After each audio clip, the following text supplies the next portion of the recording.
Hoje a gente vai falar de um quadrinho, se é que podemos dizer quadrinho, bem curioso. Situações do Léo Tavares, uma nova publicação aí da LTG Press, que é a editora do Lucas Guerri, o autor de Quadradinhos e tudo mais. E do que se trata? Situações. Eu não sei como explicar. É algo bem experimental, que brinca com linguagens diferentes. Tem a linguagem quadrinística, tem uma linguagem de literatura aqui, mas transformada com elementos imagéticos. Por exemplo, falando assim não dá para descrever, mas ao mostrar a imagem vocês vão ver.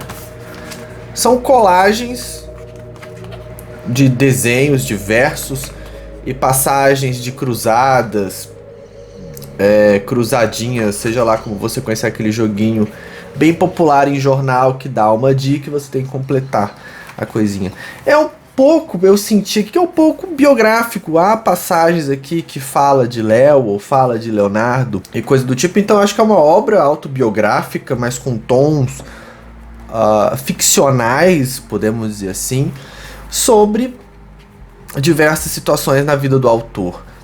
A proposta, essa aqui é a segunda edição, a primeira foi uma obra de quadrinhos do Heron, bem interessante, né? E aqui vem meio que para causar uma ruptura. O Guerri gosta de fazer essas situações experimentais de quadrinhos e ele vem chamando autores para fazer obras que brinquem com a linguagem dos quadrinhos. Tanto que há um texto final do Guerri que ele propõe algo, que esse livro aqui seja algo pós-quadrinhos. Eu não acho o termo dos melhores. Acredito que sim, o pós, assim como o pós-modernismo, que traz uma proposta de sair um pouco do âmbito do modernismo, seja interessante, mas aqui ainda há muito forte o quadrinho. É bem difícil desvencilhar da linguagem quadrinística, mesmo que você traga diversas experimentações, é complicado sair da esfera quadrinística, mesmo que você use estruturas totalmente diferentes, você usa sistemas que remetem muito mais a observar a realidade do que propriamente o livro, assim como o Cast Fire faz, ainda é quadrinho. Assim como eu postar um GIF aqui de uma conta chamada Okabe, japonês, que é um cara ou uma autora, não sei, que faz quadrinhos em formatos de GIF animado, e aí entra naquela seara. É quadrinho? Tem a movimentação animada e tudo mais, não é quadrinho? É um pós-quadrinho? Não é um pós-quadrinho? O que é isso aqui? É um filme que adapta a linguagem quadrinística? Porque, querendo ou não, o KB brinca com o lance da sarjeta. O personagem sai de um quadro para outro, há uma demora, não é saiu, apareceu.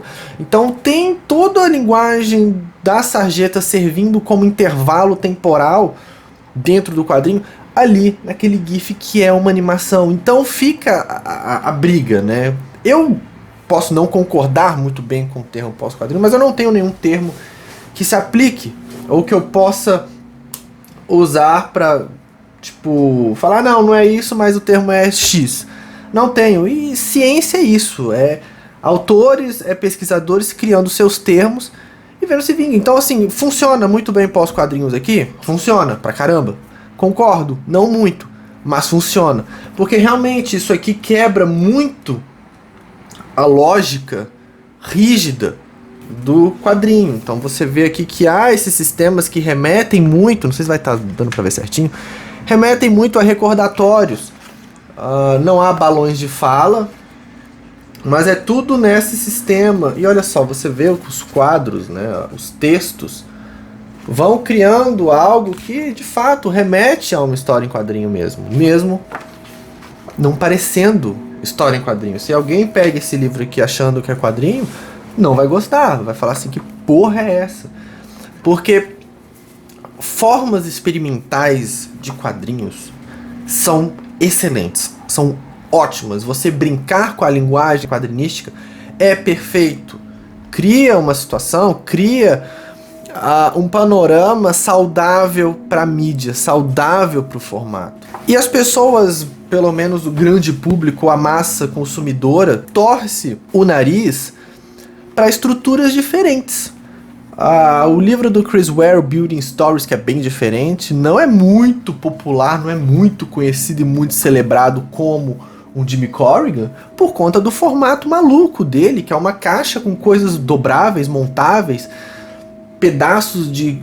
São vários sistemas diferentes, separados, cada um no seu microcosmos, que se juntam numa narrativa maior. Ou Smoking Mata, do Cash Fire, que é um quadrinho que fica dentro de uma caixa de cigarro que você abre, e os cigarros são tiras que não... você pode lê-las na ordem que você quiser, sem prejudicar a história. E não é muito falado, sendo que é uma parada extremamente foda, sabe? Isso aqui também é muito interessante. Eu gostei demais da proposta, apesar de algumas partes ser repetitiva, o Léo usar a mesma imagem, o mesmo texto várias vezes, mas whatever, faz parte do rolê, né? Faz parte da proposta. Fica meio cansativo às vezes, mas não tira o brilho da obra, que é uma experimentação. O Léo não tem familiaridade com o quadrinho. Eu acho que o Léo nem tinha a pretensão, provavelmente, de querer fazer quadrinho, mas que o resultado final remete, lembra quadrinho. E que funciona, porque quadrinho é uma mídia, é uma linguagem muito plástica, muito flexível. Você pode brincar com várias coisas dentro do sistema quadrinístico. Isso é incrível, isso é algo que só quadrinho pode fazer. Tem uma parte aqui que são algumas páginas que você tem uma sequencialidade bem bacana, que começa aqui, a cena dos homens broncos. Eu vou dar esse apelido aqui, que aí o Léo vai usando várias imagens de homens musculosos brigando, né, homens provavelmente ali no final do século XIX, vitoriano, ou seja lá o que for. E ele cria um fio narrativo bem interessante. Então há situações aqui, né, como o nome do livro diz, que tem sim uma linearidade, tem sim uma cronologia, tem sim uma narrativa, e que funciona bem como quadrinho. A gente tem sistemas quadrinísticos, né? Só que são sistemas quadrinísticos não rígidos. Isso é bem interessante, uma proposta boa. O Léo tem esse trabalho com colagens, coisas do tipo, e é uma proposta ótima. Tô empolgado para saber quais serão os próximos livros da coleção aí da LTG Press. É um livro muito bonitinho, com um caderno fantástico. Inclusive isso aqui tem uma própria narrativa no final da obra, que é Pergunto Quem Está Aí. Você tem Saturno no mar e é uma montanha, e aparece o Leonardo Foi Fulminado. Tem essas brincadeiras do Leonardo Foi Fulminado em várias partes aqui do livro. Do texto, né, daqui do Gary, vale ressaltar, que eu acho interessante. Ele fala que apresento este livro como um tensionamento do próprio conceito de quadrinhos. O Gary, né, no caso, fala aqui. E como um exemplo do que tenho chamado de pós-quadrinhos. Ao se apropriar de imagens e palavras, recorrendo à repetição e justaposição, mesmo sem ter isso como intenção consciente, Léo Tavares está fazendo também um tipo de quadrinho. Essa é a situação que se cria aqui, para além das situações propostas pelo autor. E é isso, porque... louco! Quadrinho, cara. Quadrinho você pode fazer de diversas formas, mesmo não querendo, remete ao quadrinho, retoma ao quadrinho. Mesmo sendo um pós-quadrinho, mesmo sendo um além, mesmo sendo uma ruptura quadrinística, ainda é quadrinho. E isso é incrível, engloba muita coisa. Por isso que eu acho difícil criar um termo para ir além do quadrinho. Porque mesmo sendo pós-quadrinho, ainda é um quadrinho. Mesmo não sendo pensado como tal. Só que aí também entra, se você usa o termo do pós-quadrinho, por exemplo, entra na problemática do proto-quadrinho. Mesmo que não for pensado como quadrinho, então por que é quadrinho? Por que chama de quadrinho? É quadrinho. Tudo é gibi. Situações, Léo Tavares, da LTG Press. Eu vou deixar links aí para vocês irem atrás. Vale a pena, é uma leitura interessante. Não é tudo isso, nossa, que fabuloso, que fantástico. Mas para a proposta, para a experimentação E o resultado funciona, é um tanto quanto redondinho, não é fácil fazer, ainda mais com esse tipo de sistema que o Léo usa de colagens muito de palavras cruzadas ou cruzadas, entendeu? Não é fácil. E casa muito bem. Tem muito potencial, essa coleção do Gary tem muito potencial. Assim como o livro do Heron tem umas propostas bem interessantes, bem rebeldes, podemos dizer assim, dentro da estrutura quadrinística e que funciona muito bem. Isso é incrível, é uma potencialidade muito massa. Vamos ver quais serão os próximos pós-quadrinhos, quadrinhos ou o que quer que seja que virá, porque a forma não se esgotou, mesmo com uma linguagem de mais de 100 anos, não se esgotou. Não se esgotaram as formas de contar histórias usando a linguagem narrativa quadrinística.